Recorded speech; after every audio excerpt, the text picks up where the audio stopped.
Sometimes there are words of encouragement and hope from unlikely places, and the U.S. Congress is maybe this week the least likely place, and I'm very, very grateful to Mrs. Waters for coming. It's an extraordinarily busy time for her. And I'm going to slide over to the center because my camera people, here I am. Yeah, I'm ready for my close-up. Nancy, come on over. And with that, we're going to have a brief panel discussion. This book, which you have in your hands, represents an awful lot of work, and I hope Nathan gets the credit he deserves. He did all the artwork, the editing, the layout. Randy Lintz was our editor, so I told him if there are any typos or inaccuracies or lack of clarity, you just get his card and you blame him. But really, this is such a joint effort, and you'll see the institutions that participated in this venture.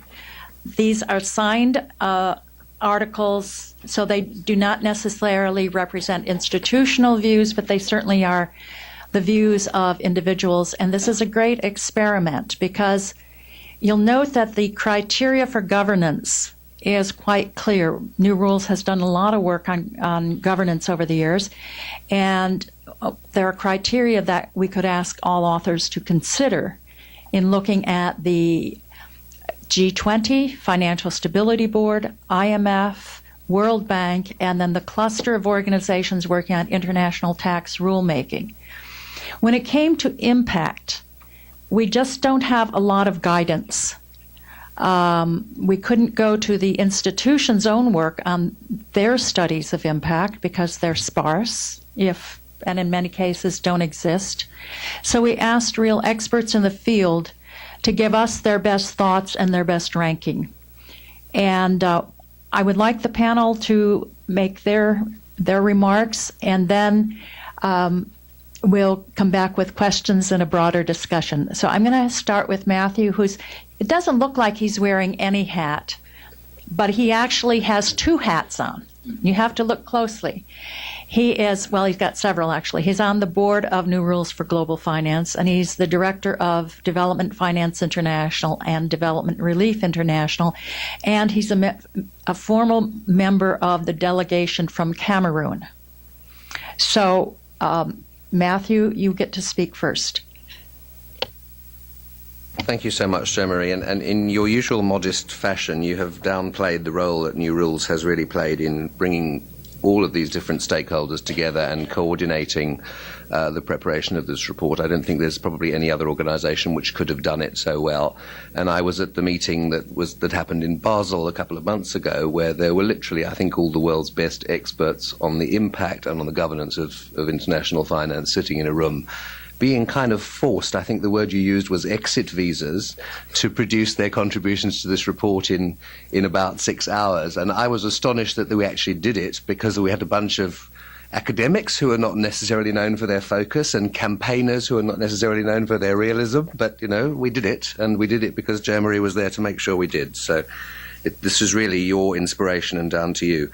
I want to say two things. One is a couple of remarks relating to what the Minister from Cameroon would have said. I had a message from him just before this meeting saying he does have a clashing meeting with the World Bank and cannot make it, but he did want to come here.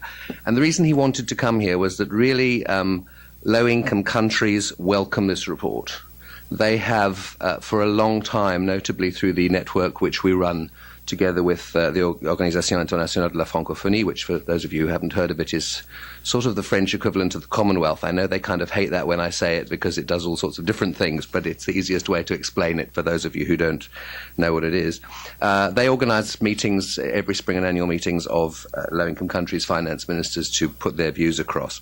And for the last 4 years, those ministers have been saying very strongly that the governance of international finance does not work from their point of view.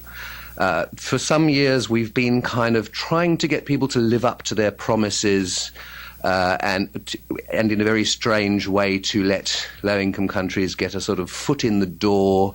Some people have suggested in our meetings that they get invited as beggars. Some people have suggested that they get consulted but not necessarily consulted.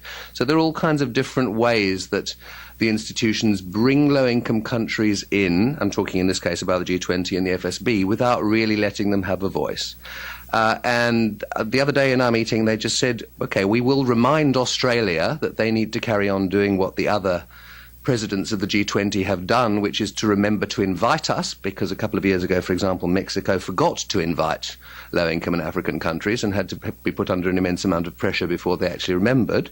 But we are sure that Australia will remember, but nevertheless, that's not good enough.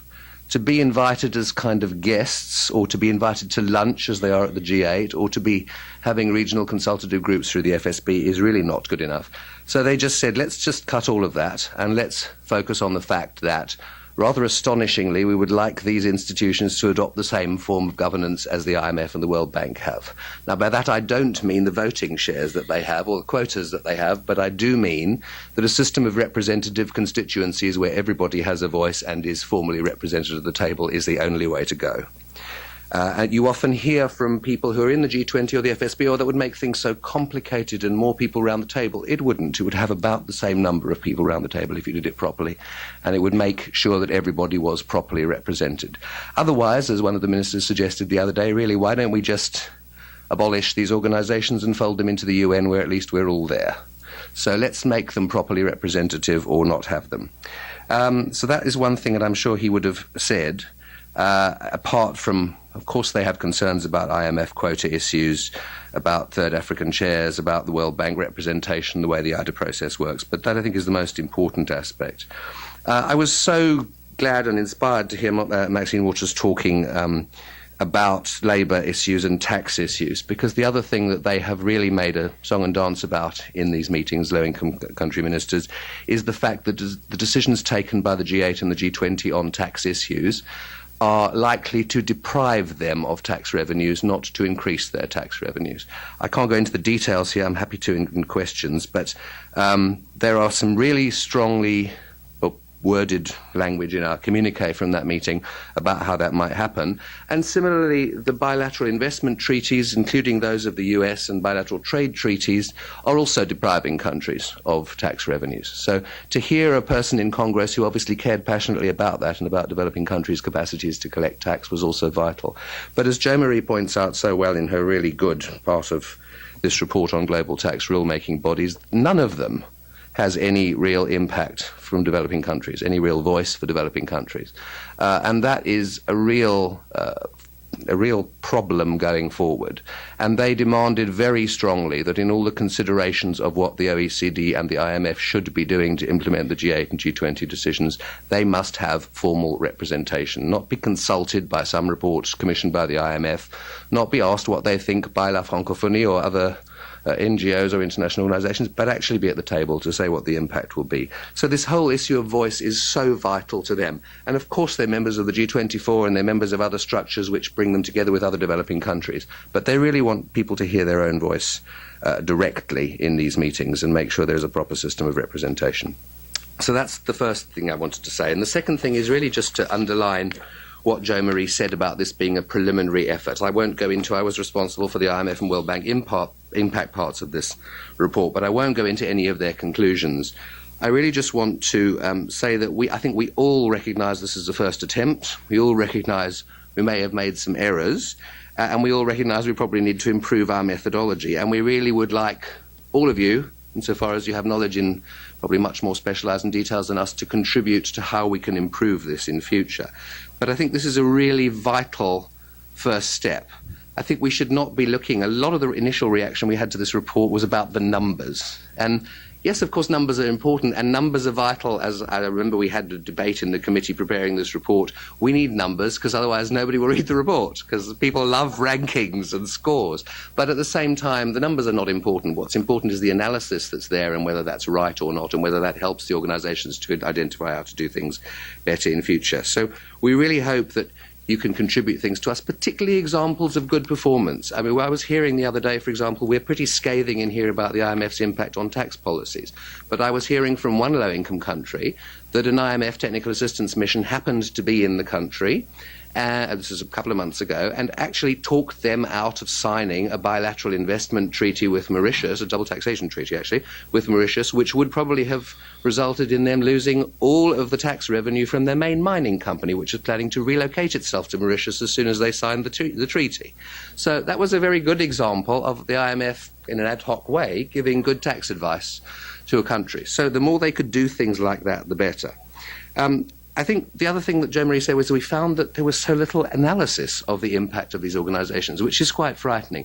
And I don't mean the impact in terms of, some of the results measures that the World Bank may have, or some of the sort of growth and other aspects that the IMF may have, but actually the impact on people's lives in the poorest countries and the world's poorest people. It was really, really difficult to find good analysis to bring together, because a lot of this is summarizing other people's analysis. And repeatedly, when we were writing this report, we simply had a vacuum, and we had to go back to studies that might have been done 10 years ago, or to hypotheses about what might be the case, or to individual case studies or something. So really, everybody do more analysis. Everybody preferably give New Rules more funding in order to allow it to help facilitate more analysis. And then thirdly, I think, as Maxine Waters said so powerfully, what really matters is people raising their voices, not just low-income countries, but you and civil society and global popular movements. These organizations are not impervious to change, particularly when there is really good analysis to say what needs to be changed, both in their governance and their impact. And I think that what we all came together to write this report in the common conviction that only if these organizations focus on helping the world's poorest people in the world's poorest countries will we succeed in shaping a global financial system which actually serves the real economy and the people of the world. And that will only happen if you use this report to raise your voices and to make even more questions of those institutions, how they function and what their impact is. I'm glad he took his role as a board member very seriously and said, "Money, please. Thank you." That's his job. I'd like to now turn to Nancy Alexander, who was most gracious in writing the G20 governance piece, and we also used her material in the governance impact, the G20 impact section. So Nancy, as you know, is with the Heinrich Böll Foundation, which is an arm or an effort of the Green Party of Germany. And we anticipate the future coalition formation in Germany to see whether it's the Greens or the Friedrich Ebert Stiftung that's going to be, I guess they're the Social Democrat. That's not the FES, but I think in terms of the foundations. So, Nancy, thank you again for your invaluable contribution. And I know you're quite ill at the time, and I'm glad you're feeling better now. Let's see, is the microphone on? Yeah. Well, it's really an honor to be here and to be a contributor to this really outstanding volume. And I really commend the work of New Rules in putting this together following Matthew's comments, and want to formally acknowledge Nathan Copeland, who wrote the G20 Impact section, as well as worked with Jo-Marie at putting the whole effort together. So, Nathan, I trust you'll pitch in and help me in this G20 presentation. And I want to start out with saying some positive things about the G20, because the grading that I provided was quite low. But I want to say some very positive things, namely the criticisms that I'm going to make of the G20 in a minute. One could make also of the G8 or the G7. And it's very important to acknowledge that these are both relatively, obscure and untransparent institutions at this point in time. At least the G20 is an expansion of governments and provides a platform for emerging market economies to dialogue with so-called advanced economies on a number of issues of concern to them. And we saw, particularly in Nathan's chapter, commending the G20 for its stimulus efforts in 2008 and 2009, a coordinated stimulus effort that could have been bigger, but it was very significant. We see in the G20 tremendous tensions around issues such as the IMF governance and the unjust balance of power and voice in the IMF. We see confrontation around capital controls. We see confrontation around the U.S. policy of quantitative easing and the devastating impact that's been having on developing countries. And I think that without the G20, we wouldn't have this kind of ability of emerging market economies to, in a very structured and ongoing way, provide challenges to the way that the economy's been run in the post-war era. So there are definitely some things going for the G20, and the foundation has made a real priority of following the G20 and advancing the governance. And up here, if you'd like to, you can pick up some of our publications. This most recent one is on the St. Petersburg Summit. The previous one is on the financing for investment in infrastructure efforts of the G20. So I invite you to check them out. So on a critical note, why did we assign such a low grade to the governance of the G20? Well, number one, the membership of the G20 is not determined by objective criteria. I think it's a real problem when the finance ministers of the United States and Canada choose the members of the G20 as they did in 1998, 99, before the first meeting of the G20 finance ministers and central bankers. And the G20 met at that level until it became a summit-level institution in 2008. So, we have no objective criteria for membership. And secondly, the G20 lacks any charter or articles of agreement that define where its powers begin, where its powers end. Now, in a few minutes, I'll mention some things that act as proxies for a charter or articles. But there is no such formal thing at this time. Thirdly, it lacks accountability to any more representative body. This is a serious problem I'll come back to in terms of the representation of excluded countries, of which there are about 173 countries that are not members of the G20. So that line of communication is extremely important, and I don't want to diminish the outreach efforts of the G20, but they are not significant enough.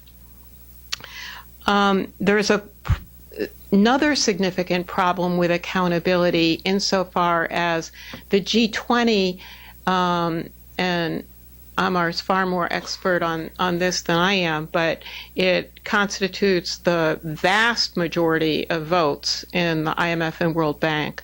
If you count the EU, would you say it's around over 80% of the votes? And so the reason this is so significant is that whether it's the intention of the G20 or not is a different matter.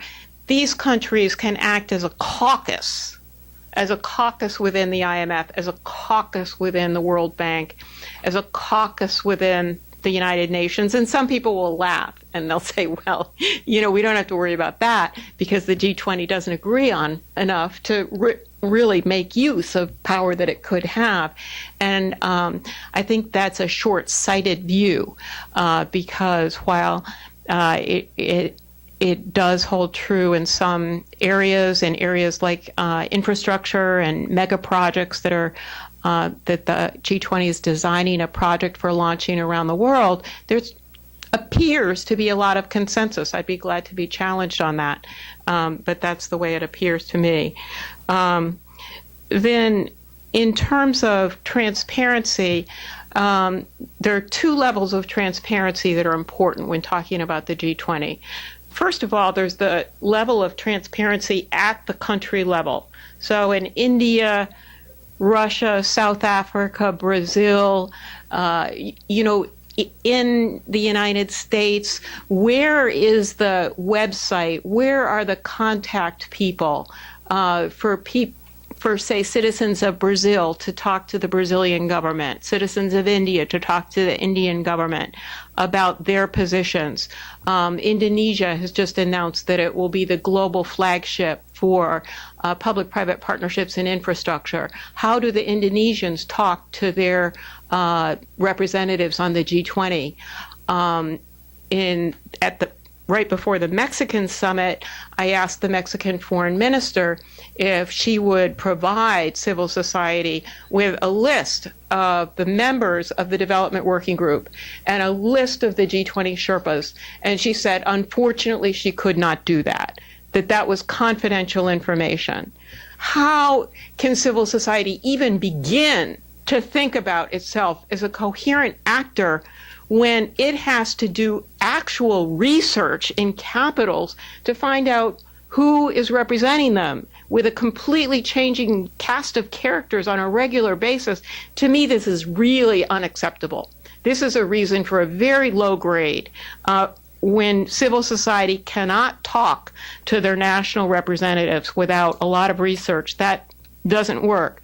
Now, let me talk about transparency and participation at a global level. Here at St. Petersburg, there were only 20 NGOs, more or less, there. Ava was there. There were about 20 NGOs at the St. Petersburg summit? Less. Okay, less. But the G20 leaders had a meeting with social partners. And who do you think they invited? They invited business and unions. Civil society was not invited to the party. At a BRICS level, and this is important because the BRICS are a big, major subset of the G20, at the Durban summit, where many of us participated, there was a business forum set up and a think tank forum set up. Was there a civil society forum? No. So civil society doesn't know the actors in the G20 at a national or an international level.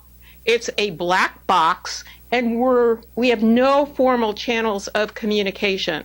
So it's a very unsatisfactory situation.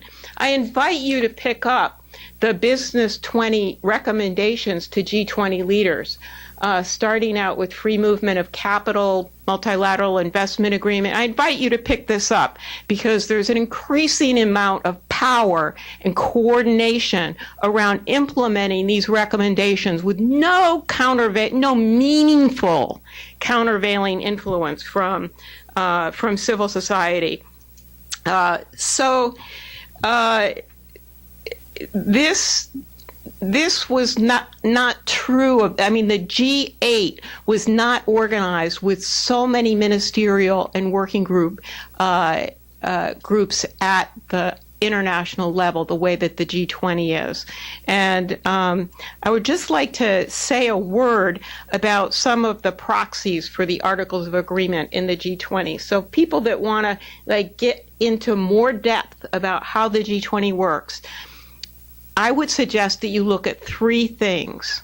Number one, the framework for strong, sustainable, and balanced growth. This is where countries make their commitments.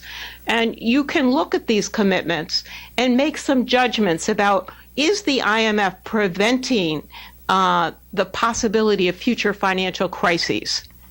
I mean, if it is, it's moving at such a glacial pace that the crises it will prevent will be in another century. Is generous.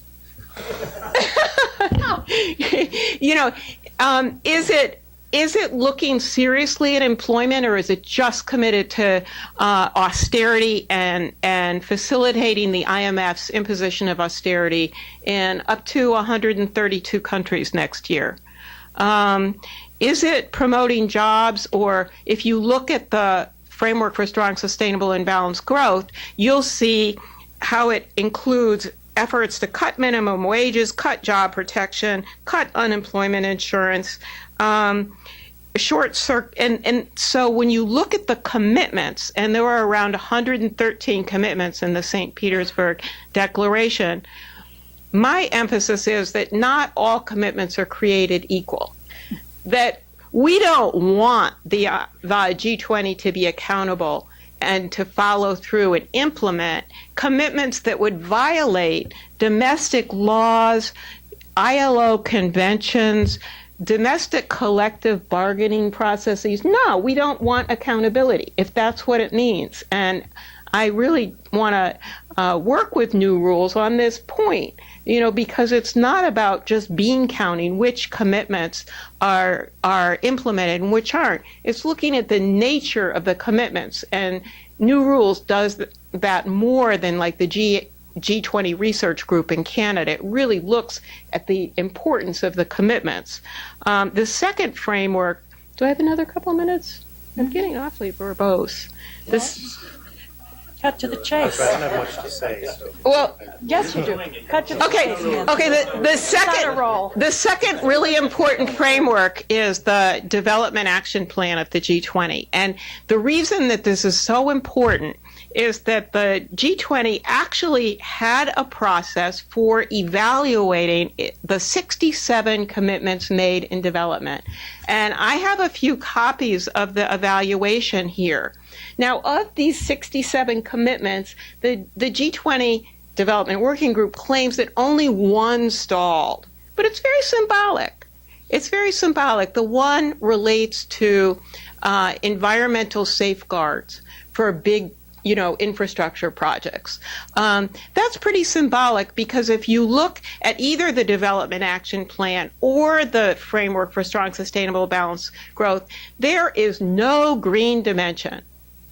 It's like the G20 has an embargo on talking. They do have a study group on climate finance, but my impression, and I stand to be corrected by those more knowledgeable, is that this is a completely ghettoized discussion.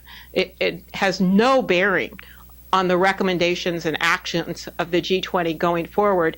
But the worst thing, in my opinion, comes back to Matthew Martin's point about low-income country voice.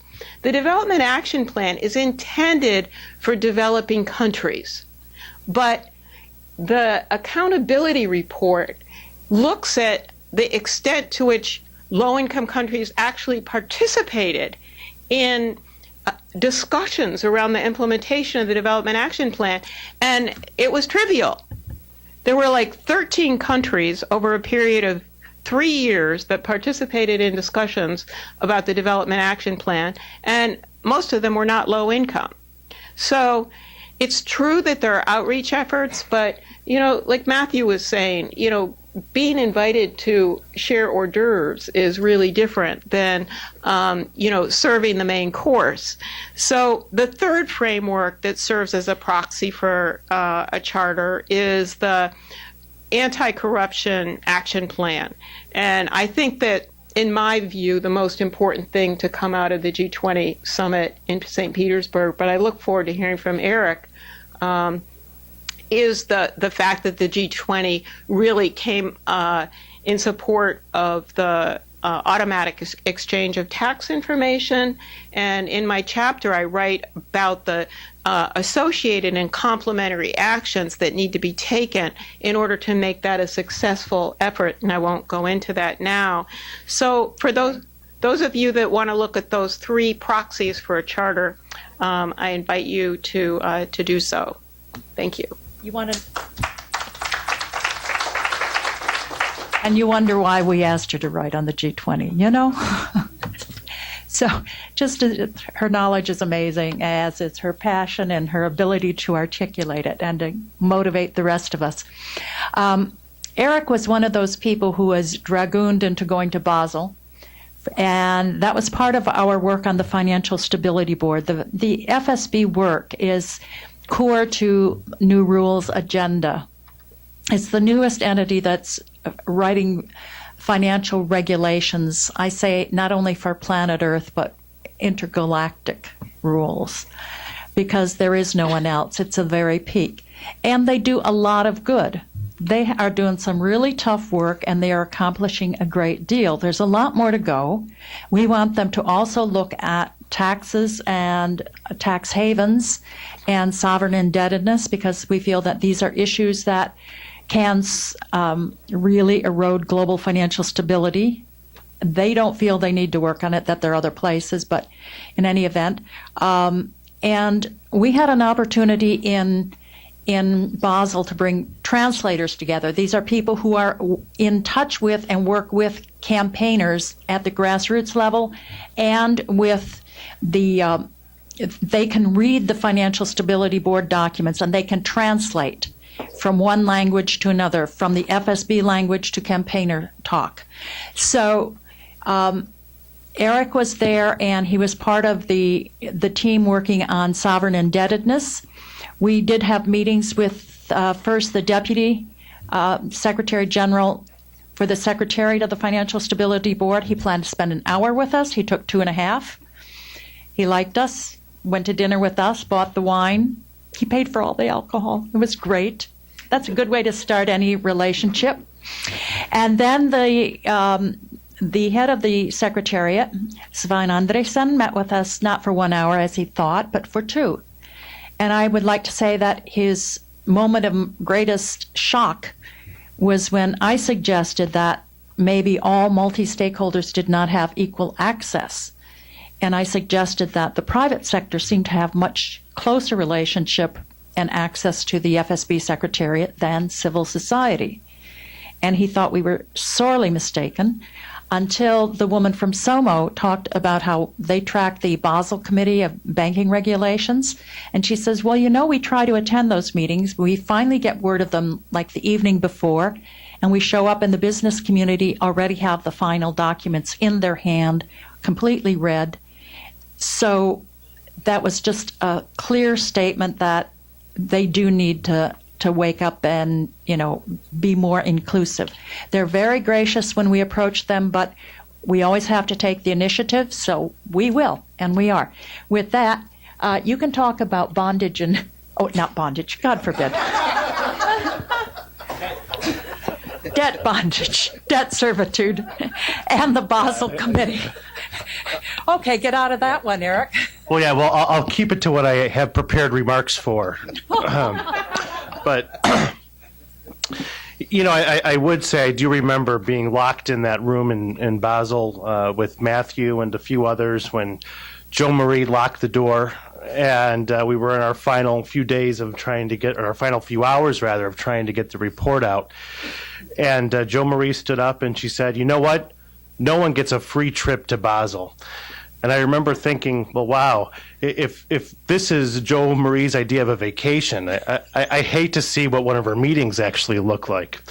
But I think I joined Matthew, I joined Nancy and Congressman Waters in really saying hats off to New Rules for putting this very important report and how comprehensive the report is together. But I think also to emphasize something that Jo Marie mentioned, and I think something that Jo Marie and Nathan made happen, but that was actually the meetings that we had with the Financial Stability Board. And I think those meetings were integral. I think they have began a new relationship for many of us that New Rules coordinated with the Financial Stability Board. And this is what was really brilliant about it. It was the idea of really approaching them, as the sense that they are regulators who are supposed to be responsible for preventing the next financial crisis. And I think along those lines, wanting to support them as regulators to move forward the regulations and use the types of regulations we need for more effective monitoring of the financial system, as well as being able to create what in reality would hopefully become an early warning sign for the financial crisis that we've continued to have, and the reoccurring debt crises that have continued really on about an average of every 10 years.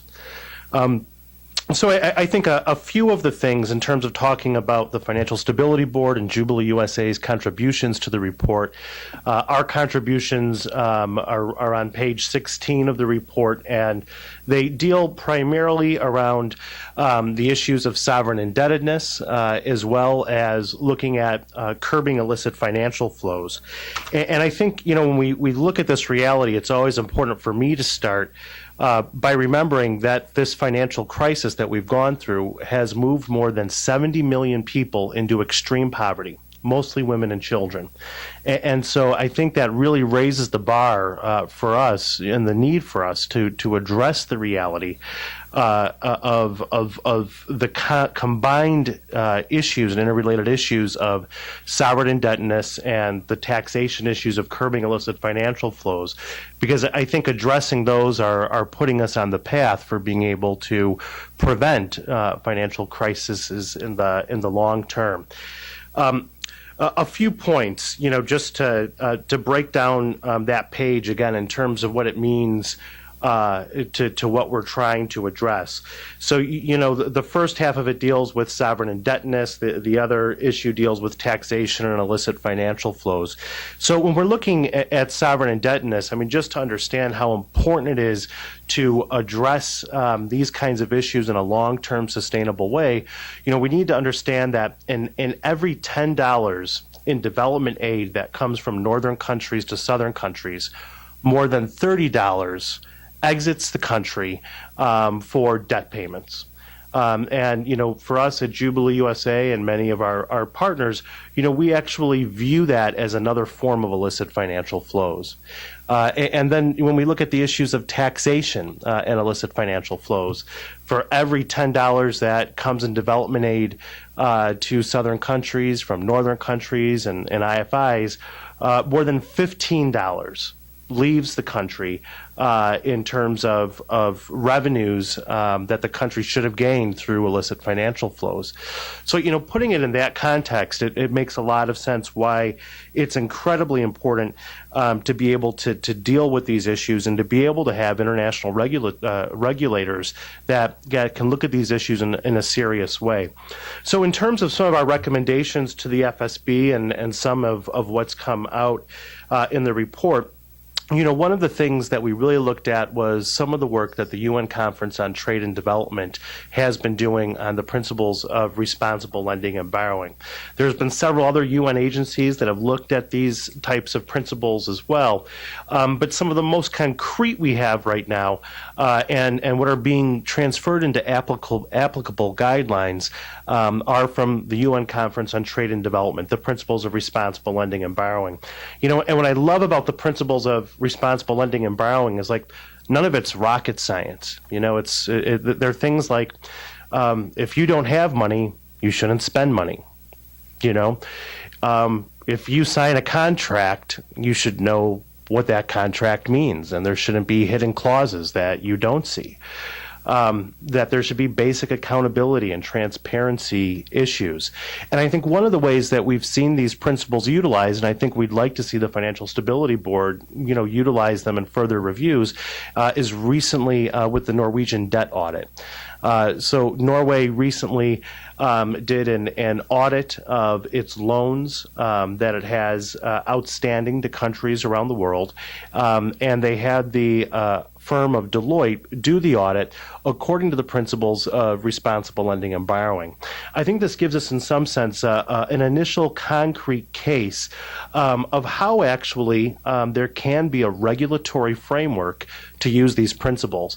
I still think that the principles, to some extent, are in their infancy. They need to be moved into a legal framework and be able to have more substantial guidelines that allow their implementation to take place. But the reality of it is we now have a test case by a firm that policymakers around the world consider to be a very reputable firm, trying to test and work out these principles. So, I think that's something that we certainly talk about in our report, and we want to see as a greater role for regulation in terms of what the FSB might be able to actually contribute in terms of being able to be an early warning indicator of financial crisis and be able to stem financial crisis before we find ourselves underneath it. I think, in addition, some of the comments that Congressman Waters made, I thought were very interesting in terms of even moving the court a little bit further. And we were on a panel earlier this morning speaking about an international bankruptcy process for countries, that we've seen a debate grow around that. Certainly, I agree with Nancy's assessment about some of the powerful contributions we've seen take place from the G20 on tax, and I need to hear more from Matthew about some of the concerns on that. But I think one of the things that I think we were excited to learn is that for this past round of G20 meetings, where the financial ministers met last spring at the IMF, and then the global leaders met in Russia, we know for the first time that this idea of international bankruptcy process, was at least discussed, and government leaders, global leaders, were forced to be in the room and talk about it for some amount of time. And so, we think that's progress. Congressman Waters was talking about it, and it's no coincidence that Congresswoman Waters and Republican House member Spencer Baucus are two of our Central House champions for Jubilee USA, and they were successful with us several years ago in passing the first resolution by the U.S. Congress in support of a fair and transparent arbitration process or international bankruptcy process. So, I think looking at those issues further down the road, I think are important. What I'd like to talk about in closing is actually seeing where we see some of these linkages right now in terms of the debt crisis as well as the tax issues of illicit financial flows in a very specific way. So when you came in, there's some articles that were on your seats, and there's an article that Jubilee USA had published this morning, an op-ed in our press service called Grenada's IMF Sunday School. And it's a nice piece in the sense that it really ties into some of these issues in a real-time debt restructuring that's taking place right now, as we're meeting. And the place where there's a very interesting connection, both in terms of the concerns around sovereign indebtedness, and, per capita, Grenada is probably in the worst shape out of any other Caribbean island, right now in terms of looking at these issues. But is that our partners there, the Catholic Church, the Conference of Churches in Grenada, the Jubilee Committee there, have actually helped move forward these negotiations by months ago actually inserting themselves in the process with both the International Monetary Fund and the government of Grenada. And part of what they've moved forward in terms of solutions, and you'll see these things written out in the op-ed, is that they've actually been able to look at being able to have a significant debt reduction with the hopes that there will be limited or no austerity promotion from the International Monetary Fund, that they'll essentially be able to keep public sector jobs in place on the island and be able to keep all the essential protections for the vulnerable and the poor on the island. And the way they're looking at doing it is by curbing corporate tax avoidance on the island, because so many corporations are not paying taxes there. And the other piece they're doing is looking at curbing professional tax avoidance. In Grenada, most lawyers, doctors, they don't pay taxes. And so, I think it offers a way forward that the report points to in a real-time debt restructuring. So, I think the linkages are remarkable, because I think it brings home what we're talking about, and ultimately the precedents we're able to set in Grenada being able to help us do as much as we can to protect the most vulnerable and the poorest in the world. Thank you. Thank you, Eric. I just want to say a couple of words where you'll see one on the interconnections between the institutions and why you have to look at the whole system. And then I want to say a few words about taxes and how there really is some hope going on. For example, Nancy was talking about the lack of consultation with civil society, and especially in the St. Petersburg summit that just concluded. And we're hopeful that Australia will be a little better, that they, working with the Lowy Institute, has been assigned the task of organizing outreach to various groups, and we hope civil society is included. So even as you're pushing on, a wet noodle in terms of trying to reach the summit, it's all right, Sargon. The IMF is actually making strides in this area, really trying to look seriously at the staff handbook on how to relate with civil society. The Physical Affairs Department is being very bold and working with civil society. They've so bold as they've asked New Rules to help them with the greater outreach to developing economies to increase the voice of non-Northern civil society organizations in consultations on policies, not just little questions, but very serious policies that the IMF is preparing to implement. So it's at the exploratory phase. They're asking for broad implementation. They're asking for deeper engagement. This is very exciting. This is very, very constructive, and we're proud to be associated with this. So, you look at one institution and you despair, and an institution you thought you'd never see hope in, and then they're picking up lifting the light. It's great. Again, a comparison where the OECD and the IMF are both charged by the G20. Now, here's a good thing. By the G20, they picked up the base erosion and profit shifting. Now, you had to have an acronym of BEPS, base erosion and profit shifting. I mean, is that baseball is declining? Is that soil erosion? I mean, can't we speak English? Well, anyway, this is about tax and tax cheating and so on. And they handed it to the OECD and the IMF. Well, I would say that the OECD got out their box of Band-Aids and tried to prevent new wine from going into old wineskins that were very, very leaky. So the IMF, to its credit, took up issues like unitary taxation and said, this is something that civil society is supporting, and it may be a little bit, pushing the edges, but we're going to look at it seriously. Whoa, great. That's very good. Now, on progress in taxes, so in other words, it depends where you look. You can see shadows, you can see grays, the numbering is pretty cold and black and white, and this is our first time, so we were harsh graders. We didn't want to be wimps. We can always move up, but we want to encourage students to perform better. So that's how we were tough graders in this initial grading period.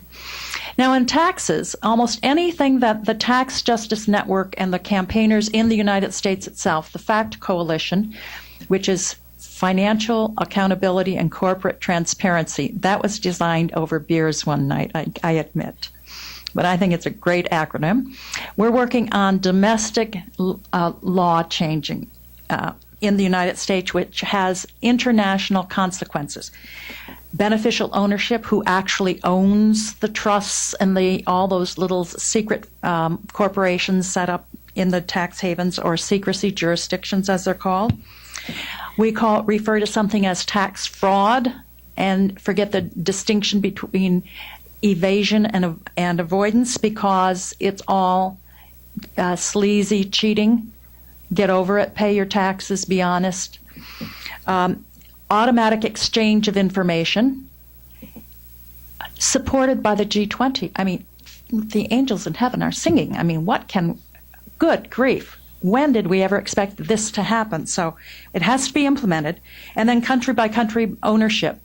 And another positive front, the governments of the UK and Norway are funding the International Commission on Tax and Development, which is doing very serious research on unitary taxation.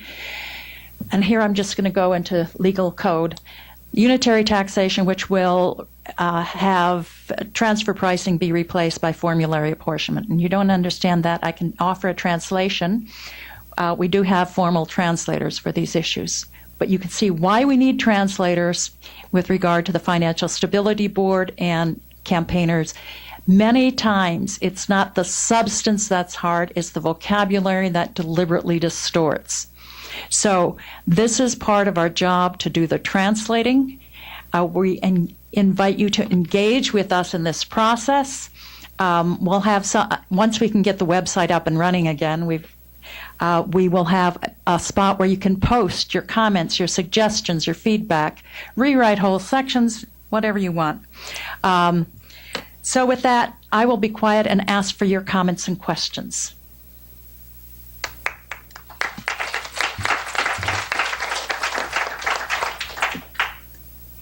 Barry Herman.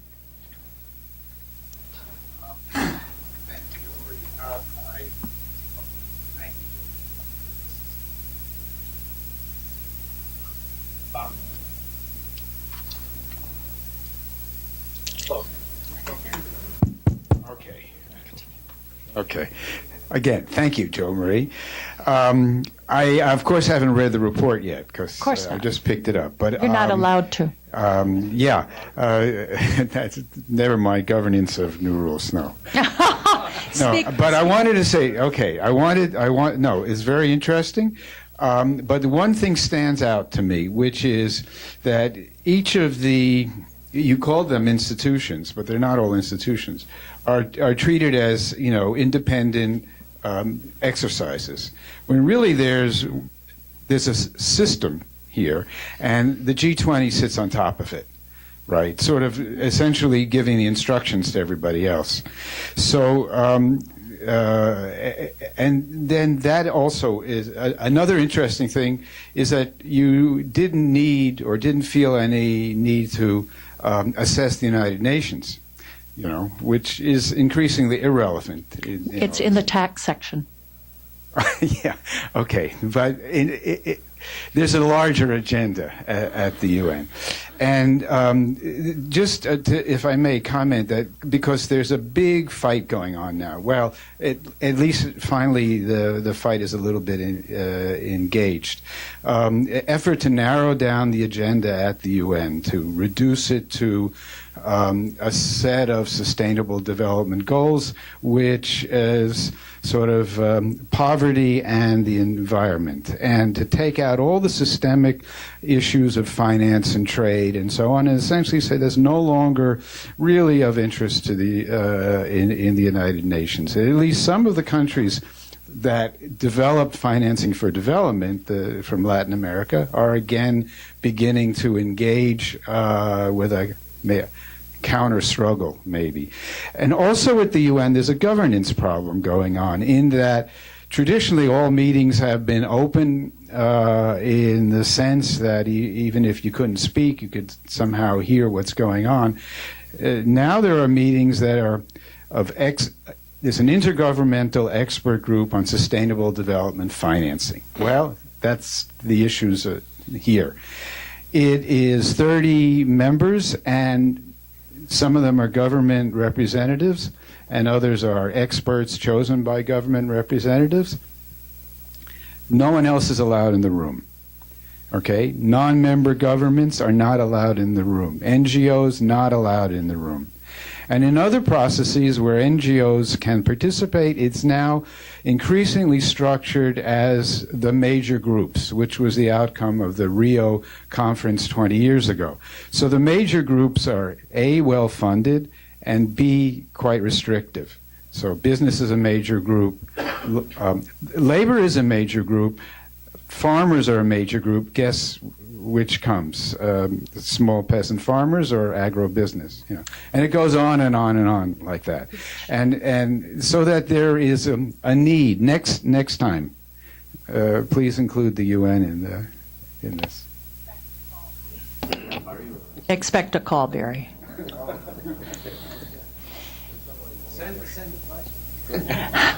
Give a budget. Who else would like to comment? Susanna? So I have some commentary on the intervention by Nancy Alexander on G20. I totally agree with whatever you have said, totally. And I think that the reason for the G20 to have all this political stance and without any real formal legal shape and so any kind of possible accountability or control is linked to the deficits in governance in the Bretton Woods institutions and in many other institutions. As I see really a lack of political guidance in those institutions, as the instructions arrive from the G20, G8, or the main capitals. So a good governance reform in the Bretton Woods institutions would eliminate the problem G20, as the G20 is just the way they have to decide because there isn't any political decisional body inside the Bretton Woods system. Because the Governing Council is too big, the IMFC is paradoxically an advisory body, and there isn't any other body able to take on the responsibility to decide. Well, so it would be enough just to give the IMFC a proper political role to eliminate the G20, because it's the same people, but in the IMFC they represent the 188. So analyzing governance body by body it's a good exercise, but seeing the interconnections could reveal where the lack are. I'm going to ask for comments and questions, and then when we do wrap up, the panelists can respond to. We'll let them cherry pick. What can I say? They can pick and choose whatever they want to respond to. Lucian, you want to? I mean, I know who you are, but for example, Susanna is a law professor from the University of Salento in Lecce, Italia. Okay, Lucian? Hi, I'm Lucian Chauvin I'm a reporter from Emerging Markets. This is a question for Jo Marie. You mentioned the financial transparency unit in the IMF. What is your opinion of the new process that they're going through, the fiscal transparency assessment? They've done Ireland, and they're soon going to be producing reports on Bolivia and Costa Rica.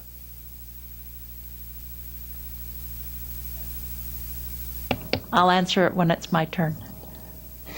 Other questions, comments? Yes. My name is Zora Camilla, and I'm from Yale Law School. Apologies, I was late. Perhaps I missed this, but thank you.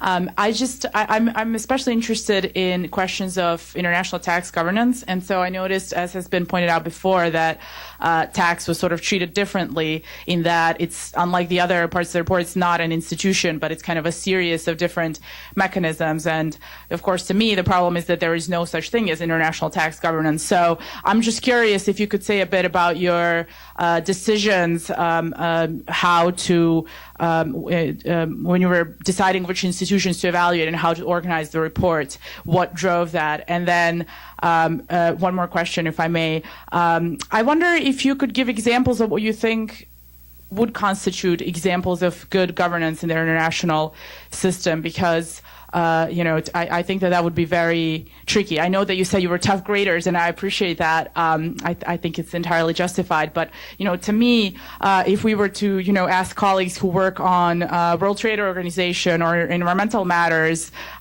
their assessment would probably be just as low as yours. So I think it's a larger problem, not just limited to finance, and that's more of a comment than a question. Thank you. Anybody else? Last chance. Yes, sir. Hello. I'm Steve Scadet, and I just want to ask, I'm hearing many good... Paul Tennessee at the UDC. Paul Tennessee at UDC. And I'm hearing many good comments and concerns, but what can the youth or future leaders do to prevent similar problems of sovereignty and sovereign debt? Okay. Nancy gets that one. Any other? Sargon. One comment or reflection, really, is that one of the things, I'm going to be provocative, we're all insiders here. We have badges. So nobody can deny it, no matter their street fighting days, imagined or otherwise. The concern I have, that I think this report is really useful to remind us of, and I think that civil society often doesn't engage in this discussion enough, is how we use the power of exit. And the power of exit, I mean as rejection of being manipulated or exploited in the way that I think the G20 is the most egregious example, and I think Russia is a great example of pretending to consult civil society when they seem to have little sincere intention. And what I think this report can contribute to is a sharpening of that debate so that we can begin to remember that we lend credibility and legitimacy to these institutions by our participation. And they have, with great alacrity and speed, often pointed to that involvement as a sincere consultation when it has often been nothing but. So I think one thing that we could perhaps add to this discussion is, or add to this process, or as an analytical context in which we can, and I really hope that we can see this report continue to evolve and be repeated. And yes, I know what you're going to say is feel free to write a section. Is that we situate this discussion in a broader debate about the role of civil society in challenging institutions from within and from without, because I think those are interacting powers that civil society has. Okay, I had to make that the last one because we're going to ask the panel to answer. And let's see. We have Barry on the UN system. Anybody want that? Okay, I get that one. Susanna, the lack of accountability. The conference is about to end. Whoa. Okay. God is a woman. Okay. Nancy's going to start. Nancy will start because you got to speak last, and then we'll end up here. Anything we don't answer, Matthew will take care of. Okay. I think so. 4 points. One, for youth involvement, the G20 has a youth summit and a young entrepreneurs summit. And I'm not sure how, it also has a girls summit. And I'm not sure how politically aware these processes are. And it's definitely a place that you can tie in and make a contribution. Number two, on, is it Susanna? To me, it's not like an accident that the Bretton Woods institutions don't have better governance. And, it's quite intentional that exclusion of 173 countries is going on. Number three, on exit. Unlike Jo Marie, I'm not all that optimistic about an Australian process. The Lowy Institute that she mentioned, the think tank that's got $4 million from the Australian government, the civil society group, the Australian Council for International Development got $250,000 for some plane tickets. And the government of Australia appointed the Civil 20. They were appointed by the government. Ooh. And the new Prime Minister, Tony Abbott, has tossed out abolishing emission trading, abolishing foreign aid, giving, the development agenda to the foreign ministry. He's very, very regressive on all the issues we care about. It might be a great opportunity to exercise exit. It really might. It looks dim to me. But there are progressives in the country that need to be supported. Lastly, I do support including the United Nations in the report.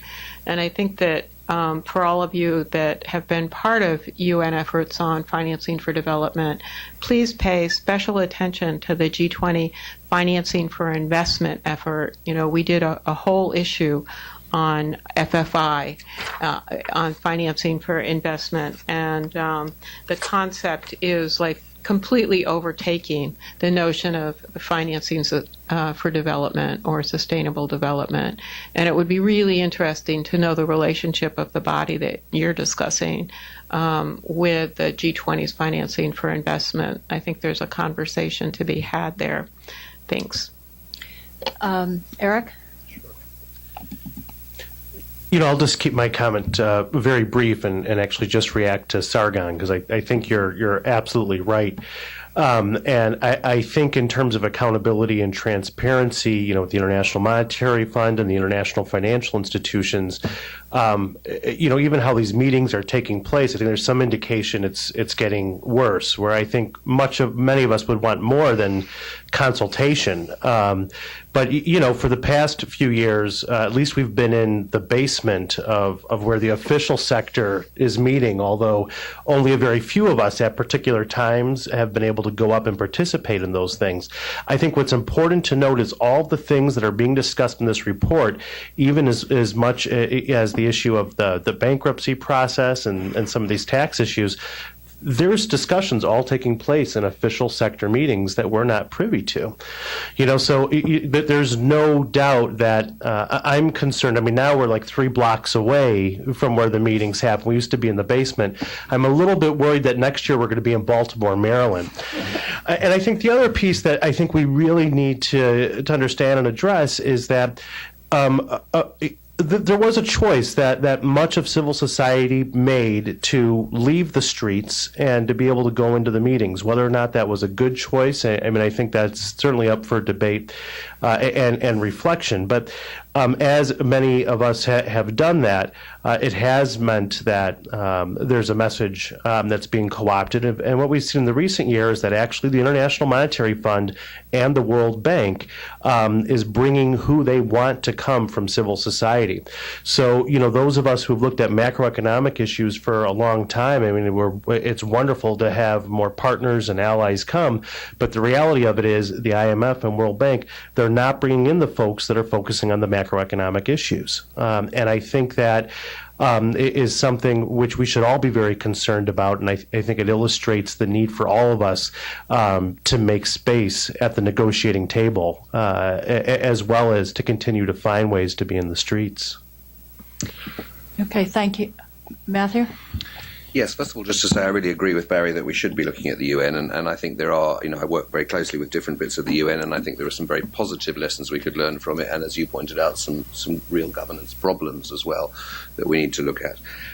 Secondly, I'm really interested by Susanna's remark, because to me it's almost the other way around, that to some degree the existence of the G20 gives its members more of an incentive to essentially strip the governance bodies of the BWIs of all power. And I hear a lot of official delegates saying in these meetings, what's the point of these meetings these days? Because all the big decisions get taken at the G20. So I think it sort of works both ways, but I'm more kind of not a conspiracy theorist, but a theorist, saying I think that the G20 just wants to run everything and let the BWI's meetings get on with the detailed implementation, if you like. Whereas a few years ago, these meetings did, to some degree, take big policy decisions.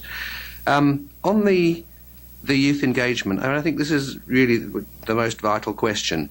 And you asked specifically about sovereign debt. And a few years ago, not just youth, but churches and trade unions and everybody else got immensely involved in the Global Jubilee movement, incredibly successfully, really having a massive impact on the way that people did run global finance. And there was a moment after the financial crisis where it looked like global civil society might do the same thing, and somehow that disappeared. I'm not really quite sure how, because I know I went on a huge march in London and then nothing really happened after that. I think the real lesson of that crisis and what you see happening in Europe now, one of the things our low-income country ministers said yesterday is we would like to see a proper global debt relief system, not just for us, but for Europe, for those countries as well.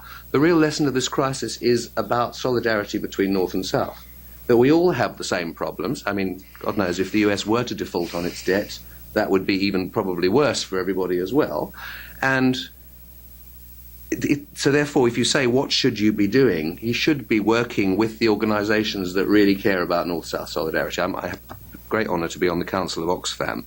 And they are launching really big campaigns about how inequality in North and South is the same. Tax cheating, as Jo Marie quite rightly put it, in North and South is the same. And that's where you need to be, and as Eric said, not just a bunch of advocates sitting in a room like this, but I think we need to go much more back to campaigning. And I don't just mean campaigning by standing on the streets with, placards. I mean campaigning of the type that Avaz and Change and people like that are doing, really getting the message directly to the policymakers so they know they have to change something. Good example of something, constituencies, I think, are a pretty good example. I'm not saying they work perfectly, but we work very closely with the low-income country constituencies here, and they tend to get their voices across, at least in the IMF and World Bank governance, whereas they cannot in the G20. And finally, on exit, just to be totally flippant, we have made a bit of progress in that we do have some natural light this year as CSOs. We have come out of the basement. I remember last year we talked about having a strike for natural light because we were so sick of being in the basement. But I really agree with what Eric said. It's not about having consultation between IMF staff and CSOs, and quite often those meetings tend to look a little bit like we're giving you a briefing about everything we do and you're here to go, okay, that's very interesting information. I know sometimes that's not the intention, but that's how they look.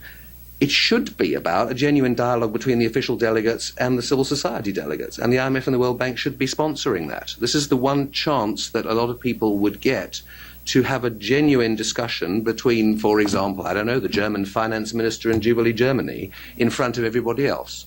And there ought to be systematically official delegates. I'm very glad I'm here as an official delegate, but I don't really feel like I am. On these panels, talking to you as civil society, and there ought to be strong civil society representation on all the official seminars that there are. And preferably you should merge the two. Why do we have a parallel CSO program? Why do we have a parallel official seminar program? We're all people, we're all participants in these meetings, and we should all be talking to the same meetings and learning from each other. Okay, I have to talk very quickly because I'm responsible for getting us out on time, but I'm not going to do it. So on the UN, the real reason it happened the way it did was that I was working with the UN Tax Committee on new rules, was working with UN Tax Committee, something called South-South sharing of successful tax practices. We got to know the tax committee and the weaknesses and the potential strengths, and through that to the regional tax administrators forum. And it's eternally frustrating that the ECOSOC cannot and will not and refuses to empower the one committee, official committee that developing countries want to participate in. And it's a question of deliberately freezing out. And so it's a big harumph on my side that I do it. And if that's the UN, and if we can get money to print next year and we get some writers, we'll do the UN too, because Matthew's going to write on the UN next year. On fiscal transparency assessments, Lucian, from what I've seen, I haven't studied closely, they seem to be a constructive endeavor. They're voluntary. The countries come forward and ask to be assessed. I would suggest that you talk to Richard Hughes, R. Hughes, Hughes, at imf.org, and get him to talk to you on the record. Remember, first initial, last name at imf.org is how you reach anyone in the IMF. On international tax governance, taxes are about domestic money raising and what citizens do with their own money, and its sovereignty is so just prickly about this is our money and nobody else can tell us what to do. It's why there's no international taxes, because the U.S. says over our dead bodies, and our Constitution says no. And then the cooperation is among the wealthy for obvious reasons, because they can benefit. And where the developing countries or the poorer countries are involved, you want to squeeze them so they don't have any authority, because God forbid you'd have to change your behavior. That's why what the G20 has said and done is so amazing, because it actually could bring about some greater justice. I'm not saying it will, I'm saying it has the opportunity to. On the insiders and how we can legitimate institutions, yes, and I'm aware that New Rules is in that position when we work with the Fiscal Affairs Department and pushing and pushing and pushing. But we have been complaining for 20 years, or at least I've been complaining for 25 years, on how bad IMF consultations are. First, I want to congratulate the Financial Stability Board because they do public consultations with lead time on documents that are not finished. That's yay. That's a good thing. That's a good example. So when the IMF says, well, will you show us how it's done right? Well, we'll do our dead level best, and if we get any crap, we'll walk away, but so far, so good. I'm not saying, anyway, okay. Right now, I think in terms of youth and campaigning, yes, work with Eric and company. He's just got his fingers on every pie. And there's a lot of energy on tax in the European Union, in Africa, all over the place. There's a lot of energy on campaigning on tax issues. My